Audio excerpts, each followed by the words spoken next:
So in the previous video, we demonstrated that the Earth must be surrounded with some sort of medium, which are the reference frame for all interactions. It shows that the special relativity of Einstein is wrong, and in fact basic postulates of relativity are flawed. It doesn't mean that you cannot use the equation of relativity, you can, but the reference frame is wrong. You must choose a local reference frame, which we will give a description later on, to be correct. So this is the beginning of a new physics, which we will continue here.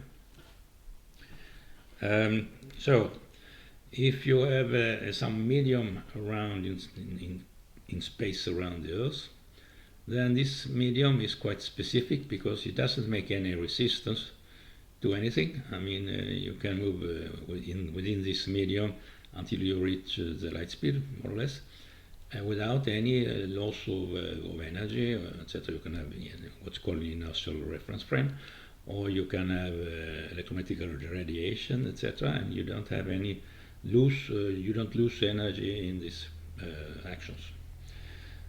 So if we now take a look at Isaac Newton's second law, which is defines the force equals to mass times acceleration.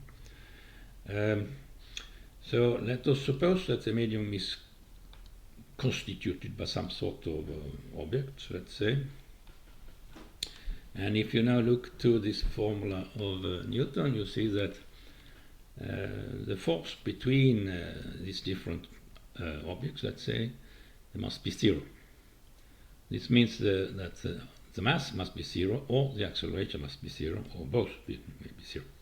But if we now examining the potential around a charge, for instance, then you see that the potential, which should be equal to some sort of mass, is continuing quite far away from the charge. So this means that this medium must also contain some sort of mass and energy or mass, if you like. Well, okay. So the mass should have some value in this Newton law, which means that the acceleration should be zero. What does it mean? It means that the velocity in the action between these constituents of the medium must be constant. You can have a high velocity between them or low velocity between them, but it must be constant. This immediately brings us to the light speed, because that is exactly what the light speed says. I mean, light speed is a constant velocity. So if all interaction within this constitution of this medium acts with the velocity of light, then you explain the limit of velocity. So this seems very promising.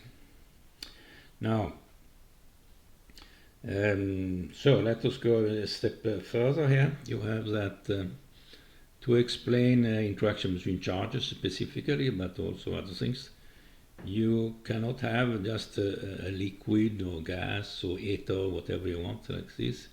Doesn't work. It has to be a specific object or many of the same type of objects. So we call this object now a daon, which comes from Oriental religiosity, the yin yang, you know, of course. Tao, it's the same thing, daon. Okay, so what should this daon have as a characteristic? It must be quite specific. First of all, it must have a direction. You can imagine this daon as some sort of sphere of some substance. So the first thing is to say that this has to be a rotating entity. The rotational axis creates a direction, right-handed or left-handed. So you get a direction by the rotational axis. Of course, if you look to the interaction between, there must be some force acting between these daons in any case. So if you go far away from the charge, then you should have that this rotational axis should be in medium in any direction with the same probability, leading to a zero force interaction between the daons. So this would be a possibility. Now, if you look to have some daons which can come together somehow and they are attracted to each other if they are parallel, then this will make some sort of lump of daons. And if you put some external field on top of this lump, you should have a force, which is not anymore a force associated with the speed of light, but because you cannot pull the whole lump away like this, they interact with each other, etc. So you have to make some medium across the lump, which means that you have some force with some mass, some potential field, etc. So you have some explanation there. Now, if you look more in detail on the interaction between two daons with the same size, let's say, then you have four possible interaction scenario, which is presented here. You can have an interaction where the two daons are parallel to each other in the same direction. In this case, you will have an attraction, but you can have also that they are in opposite direction, and then you will have a repulsion. Then you can have an angle opening the two axis, just rotational axis, but in a way so that in the point of interaction between these two daons you have still parallel interaction. The substance of each daon are acting in a parallel sense or in anti-parallel sense, and then in this case you have the same scenario as the first two, and so that doesn't change very much. But you can also have an interaction where you have a skew, that is that the two rotating axis has an angle also in the zone of interaction, and this angle we will call psi throughout these videos. And then you have an interaction also in the transfer sense, that is to say you are pushing on each other, and you get that they are also get a force in the transfer sense in opposite directions, and the direction of this is the combination of the two directions of the substance of each daon. So you have to be careful seeing the action and the reaction of such interaction. Okay, now if you now look to the electron should be some sort of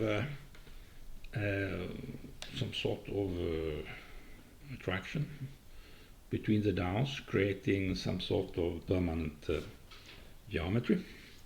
And this, as you know, the electron is some sort of sphere, not well defined, where you have all the same identical characteristic in any direction, radial direction from the electron.